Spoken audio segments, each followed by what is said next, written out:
Vou contar um pouco dessa experiência sobre o uso da vara com os meus filhos. O porquê eu usei a vara com eles e porque depois eu deixei de usar. Primeiro, muito antes de ser mãe, eu já estudava sobre educação de filhos, de crianças, porque eu trabalhei com crianças com necessidades especiais quando eu ainda estava na faculdade.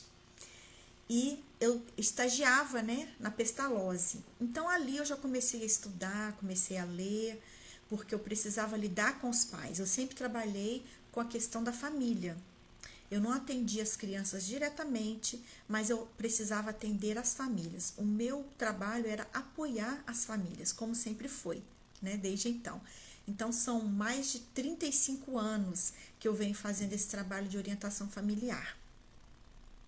Então eu precisava conhecer um pouco sobre como era o desenvolvimento das crianças, as diversas fases de desenvolvimento, como funcionava o cérebro das crianças, para eu poder ajudar esses pais, não é? A como lidar com essas crianças, com esses filhos. Então, o porquê que eu comecei a usar a vara com os meus filhos? Porque eu li um livro assim que meu filho nasceu e tal, né, eu já comecei a me aprofundar, a ler mais coisas. Eu sempre gostei muito de ler sobre esse assunto. Então eu comecei a ler um livro que falava que defendia usar a vara como base para a correção física. E para defender isso, eles usaram o livro de Provérbios, né? Lá em Provérbios 13, 24, que diz o seguinte: aquele que poupa a vara aborrece o seu filho, mas o que o ama a tempo o castiga. Ou então, outra versão: quem se nega a castigar o seu filho não o ama, quem o ama não hesita em discipliná-lo. Provérbios 13, 24, depois você confere lá. E também Provérbios 22, 15. A estultícia está ligada ao coração do menino, mas a vara da correção a afugentará dele. E também Provérbios 23, 13 e 14.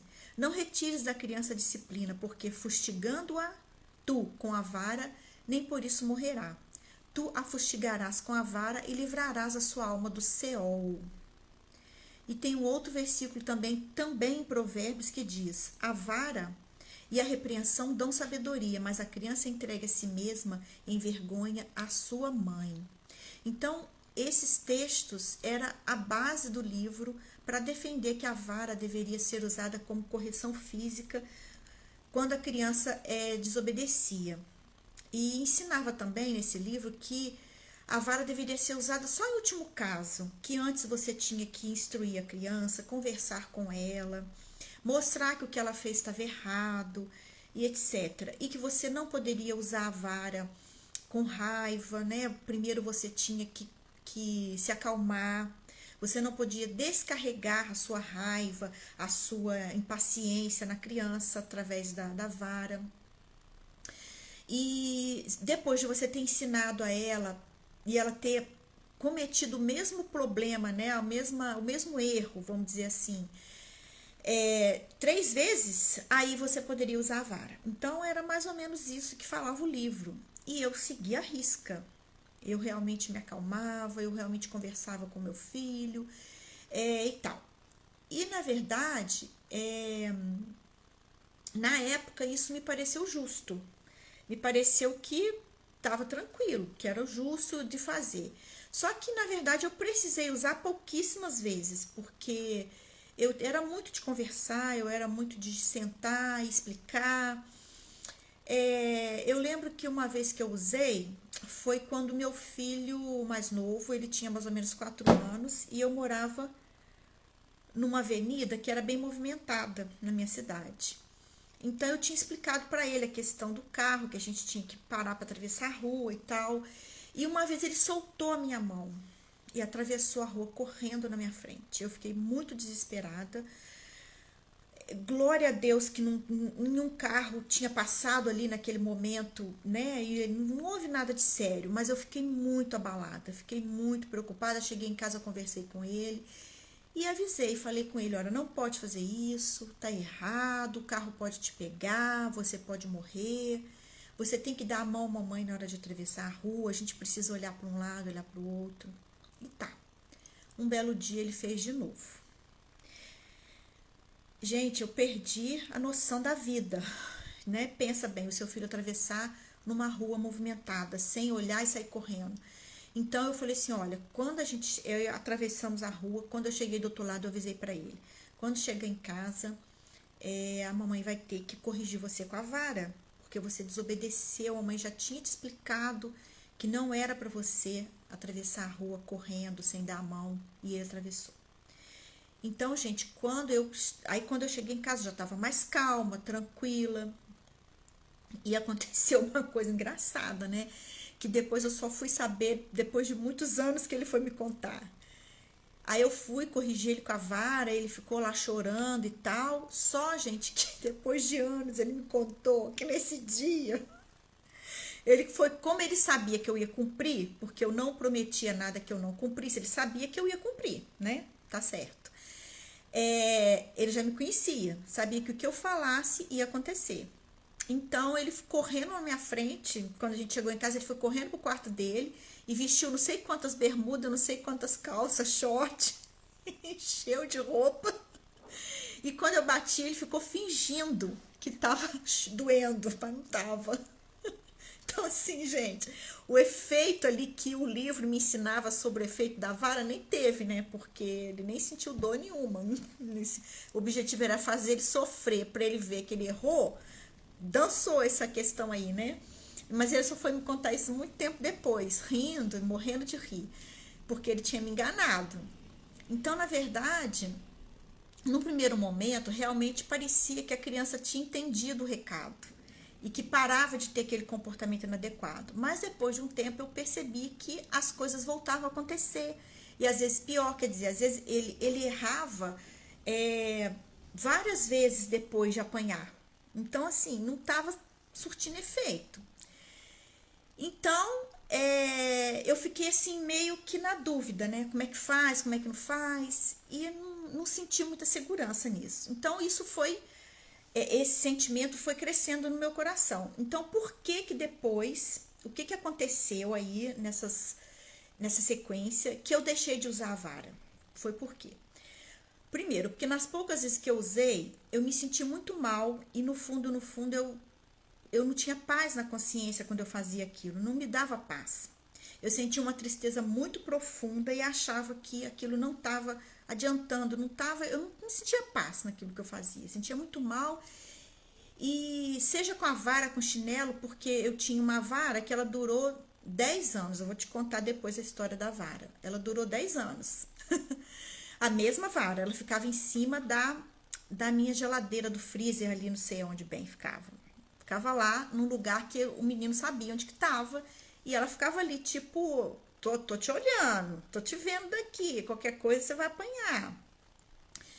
Então, eu sentia isso, né? E depois eu tive um choque de realidade. Quando meu filho mais novo fez de 2 para 3 anos, ele simplesmente pegou a vara, quebrou ela no joelho e foi lá no quarto me mostrar. Olha aqui, peguei a vara, não sabia nem falar direito. Peguei a vara, quebrei tudo, viu? Você não vai me bater com isso.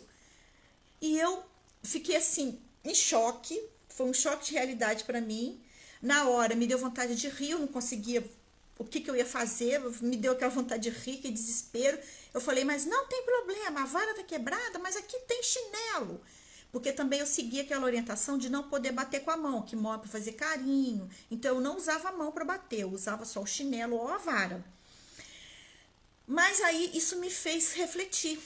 Essa situação do meu filho mais novo, ele me fez refletir que realmente aquilo que eu estava pensando, que eu estava sentindo, já não estava mais sendo legal para mim. Não estava colando, não estava fazendo sentido para mim. E outra coisa que me fez refletir também foi que logo depois surgiu aquela tal da lei da palmada, proibindo, né? Ela fala o seguinte, conhecida como lei do menino Bernardo, sobre o Estatuto da Criança e do Adolescente, foi acrescentado, né, esses artigos lá, e fala o seguinte, que não permitia qualquer forma de castigo físico às crianças ou adolescentes, mesmo que por motivos pedagógicos ou educativos, que era o meu objetivo, né, gente? Então isso me fez refletir. E outra coisa que me fez refletir também foi o seguinte: quando eu bato no meu filho, seja com mão, chinelo, com vara, seja com o que for, eu não estaria dando exemplo, ensinando para ele que ele também pode bater em outras pessoas? Será que eu também não estou ensinando para o meu filho, dando exemplo? Exatamente. E outra coisa também que me fez refletir foi o seguinte: por que os adeptos do uso da vara, que é aquele livro que eu tinha lido, ensinam que só deve ser usado até uma certa idade? Que depois de uma certa idade, que também eles não definem que idade que você tem que saber, conhecer o seu filho, avaliar até que idade você pode usar a vara. Por quê? Logo porque enquanto a criança é pequena, ela é indefesa, ela é insegura, ela está em desenvolvimento, ela está em aprendizado. O menino menor, ele não pode reagir, ele não, né, ele só vai agir com medo ali, ele vai ficar morrendo de medo de apanhar, então ele até deixa de fazer as coisas por medo de apanhar, mas não porque ele realmente entendeu que aquilo não pode ser feito e não vai ser bom para ele, né? Então, por que só tem uma... porque depois de uma certa idade, pré-adolescente, adolescente, o menino fica revoltado. O menino fica revoltado por quê? Porque ele já tem esse raciocínio na cabecinha dele, já consegue raciocinar que isso aí não é legal, que isso aí não traz benefício nenhum para ele, o apanhar, né? E porque ele está mais forte, e aí ele pode reagir, bater no pai, bater na mãe. Olha só que confusão. Então eu comecei a perceber que existia muita confusão nisso aí, que a ideia não estava clara, que não me satisfazia em termos de entender exatamente o que aquilo causava de bom na vida da criança. E eu fui entender também, fui buscar conhecimento, fui estudar mais sobre isso e fui me instruir melhor. E eu fui entender que a palavra disciplina, ela vem do latim disciplina, instrução, conhecimento, matéria a ser ensinada. Então, é a educação que um discípulo recebia de seu mestre. Essa é o significado da palavra disciplina. Então, aquilo foi crescendo no meu coração, aquela reflexão, eu fui aprofundando. E outra coisa interessante também, se o ensino pelo diálogo não está funcionando, se não está funcionando o diálogo, é porque o diálogo não está em sintonia com aquela pessoa que você está conversando. Então, o pai fala do que não faz, o pai é arrogante, usa de monólogo, só ele fala e não ouve a criança, porque a teoria do livro lá não era que você tinha que dialogar bastante antes de você fazer o que é preciso ser feito? Então, será que esse diálogo está fluindo? Será que esse diálogo está com realmente diálogo? Eu falo, o meu filho atende, o meu filho responde, ele também fala, eu escuto. Como que está sendo isso? Às vezes você pode não estar falando a linguagem que o seu filho entenda, né? E quando as pessoas não mudavam os comportamentos após uma ou várias conversas, é porque alguma coisa não está funcionando. Você precisa estar mais em sintonia nesse diálogo. Aí interessante, gente, um texto lá de Deuteronômio 6, que diz o seguinte: amarás, pois, ao Senhor teu Deus de todo o teu coração, de toda a tua alma e de todas as tuas forças. E essas palavras que hoje te ordeno estarão no teu coração e as ensinarás a teus filhos, e delas falarás sentado em tua casa, andando pelo caminho, ao deitar-te, ao levantar-te. E também as atarás por sinal na tua mão, e te serão por frontais entre os teus olhos. E as escreverás nos umbrais da tua casa e nas tuas portas. Deuteronômio 6, 5 a 9. Então, bom seria se todos os pais educassem os seus filhos assim, né? Assentando com eles, conversando com eles, no caminho, em casa, na hora de acordar, na hora de deitar, contar uma história para eles dormirem, passear com eles. Não é isso que fala esse texto, gente? E será que a gente tem feito dessa forma? Será que a educação, a disciplina dos nossos filhos tem sido de acordo com esse texto? De acordo com essas dicas aqui? Eu gostaria de colocar aqui para vocês alguns sentimentos que podem surgir na criança como consequência do uso da agressão física. E a agressão física aí pode ser chinelo, bater com a mão, vara, né, que é o que eu usar com a vara, etc. Olha só, primeiro, não é respeitoso. Não é respeitoso. Segundo, fere o corpo e a alma da criança. O sentimento dela fica totalmente abalado. Tristeza, sentimento de que não é amado, de que não é aceito. Humilha a criança, é uma forma de humilhação, provoca medo dentro do coração da criança, causa revolta, sentimento de injustiça, desejo de vingança. Ah, deixa eu ficar maior para você ver o que eu vou fazer. Vou te bater também, vou bater no meu irmão, vou bater no cachorro, vou descontar no gato. Baixa a autoestima da criança. Ensina que batendo ela vai resolver conflitos. Ah, é assim que resolve, que as pessoas aprendem as coisas, batendo?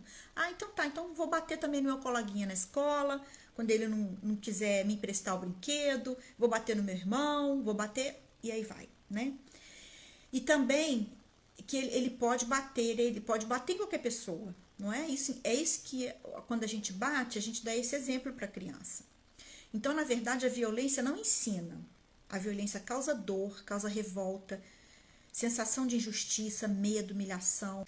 Agora, olha que interessante, gente. Lá em Mateus 18, 2, Jesus falando, ele chama, né, uma criança e colocou no meio deles e disse: eu lhes asseguro que, a não ser que vocês se convertam e se tornem como crianças, jamais entrarão no reino dos céus. Portanto, quem se faz humilde como essa criança, este é o maior no reino dos céus. Quem recebe uma dessas crianças em meu nome, está me recebendo. Mas se alguém fizer tropeçar um desses pequeninos que creia em mim, melhor lhe seria amarrar uma pedra de moinho no pescoço e se afogar nas profundezas do mar. Será, gente, que quando a gente ofende uma criança, bate numa criança, grita com uma criança, fala palavras, né, agressivas com a criança, de xingamento e tudo mais, será que a gente não está fazendo essa criança tropeçar? Falando assim, nossa, a vida não tem sentido mesmo, eu tenho que apanhar mesmo, eu sou um nada nessa vida, eu não sei fazer nada certo. Será? Você consegue imaginar Jesus pregando sobre o uso da vara como forma de bater nos filhos para discipliná-los? Por exemplo, você consegue imaginar fazendo parte do repertório de Jesus essa pregação, esse conceito? Quando as crianças chegaram perto de Jesus e os discípulos falam assim, não, afasta, sai, tá atrapalhando o mestre. Jesus, não, deixai vir as minhas criancinhas, trago elas aqui. Vamos lá, acolheu as crianças, né? E deixou elas participarem ali daquela situação, ali naquele momento. Deixou que elas se aproximassem dele. Imagina nesse contexto, Jesus fala assim, não, gente, ó, quando essa criança desobedecer, dá umas varadas nela, tá? Para ela poder ficar. Pensa bem, Jesus falando isso. O que você acha sobre isso? Coloca aí nos comentários pra gente. Então, na verdade, a gente ensina com exemplo. As crianças, elas devem ser tratadas com o mesmo respeito que se deve tratar os adultos, inclusive com mais consideração ainda, porque as crianças, elas estão em desenvolvimento, elas são frágeis, inocentes, indefesas, então aí sim que elas precisam muito mais do nosso apoio, e não é batendo que a gente vai corrigir, não vai corrigir. Jesus, ele era a favor da violência zero, em qualquer circunstância. Aí eu pergunto para você, bater na esposa é violência doméstica, né? Você vai preso. E por que bater nos filhos não é? Eu não sei, você tem resposta? Por que é considerado, em geral, né? Na cultura nossa, por que bater na esposa não pode? Imagina você vai lá e dá um tapinha na sua esposa. Dançou, é prisão, não é? Maria da Penha. E por que na criança pode? Não, é só um tapinha na bunda, de nada, tem problema nenhum. Claro que tem, gente, é agressão física, né? Por que que as crianças merecem apanhar quando erram e os adultos apenas são advertidos, não é? Por quê? Que com o adulto você vai lá e conversa, chama atenção, e na criança você tem que bater para ela poder aprender, né? A criança, na verdade, ela está em fase de desenvolvimento, amadurecimento. É um ser humano que está ainda aprendendo. Ele deve apanhar quando ele erra? Ele está só aprendendo. O cérebro dele está em desenvolvimento. A gente fala isso todo dia, não é? Existem várias formas da gente encontrar essa causa da rebeldia. Se lembra lá no início que eu falei do diálogo? Às vezes você eu já conversei, já falei várias vezes, mas às vezes a forma que você está dialogando não está atingindo o coração do seu filho. Às vezes você não conseguiu ainda criar conexão para fazer a correção. Sem conexão não tem mudança. Então você precisa primeiro criar conexão com seu filho. Existem várias formas de criar conexão. Gente, com certeza eu hoje me arrependo amargamente de ter usado a vara nos meus filhos. Na verdade, o mais novo, eu até perguntei para ele se ele lembrava, ele falou que não lembra de eu ter usado, eu também não lembro. Eu creio que quando ele chegou a quebrar a vara, eu já nem usava mais, mas tipo assim, ficava como uma ameaça ali em cima, né? E ele via aquilo ali como uma ameaça, então ele foi lá e se livrou da ameaça. Foi lá e quebrou a vara por conta dele. Então, assim, na verdade, isso realmente não me trouxe nada de bom, nem para meus filhos, nem para mim, né? Então, eu não concordo realmente com o uso da vara. E a gente vê que o que ensina mesmo é a conexão. O que a gente vai passar para os nossos filhos no dia a dia precisa de ter conexão com eles. E eu quero te falar o seguinte: se você tem dúvidas sobre como você se conectar com seu filho, como você estar mais próximo dele, como ter um relacionamento harmônico, você não está entendendo certas coisas que estão acontecendo, por que seu filho faz birra, você já conversou, você já fez de tudo e não está funcionando, você não está conseguindo aquela fluência, né, na relação de vocês. Então, a gente tem a monitoria em grupo, online, Combinados Sem Segredos, onde a gente aprende diversas formas de descobrir as causas das rebeldias, entre aspas, né? Dos maus comportamentos, dos comportamentos inadequados dos filhos, e também como fazer, o que fazer, como agir, como conseguir conexão. Então, gente, eu vou ficando por aqui. Muito obrigada pela participação de vocês. Se você está vendo esse vídeo depois, né? Depois que não está vendo ao vivo, você coloca aí as suas dúvidas, os seus comentários. Obrigada pela participação de vocês aí. E nós estamos juntos nessa. Então, eu te dou uma sugestão agora. Vai lá e oferece um abraço apertado e demorado para o seu filho. Não importa a idade do seu filho, qualquer idade, tá bom? Um beijo.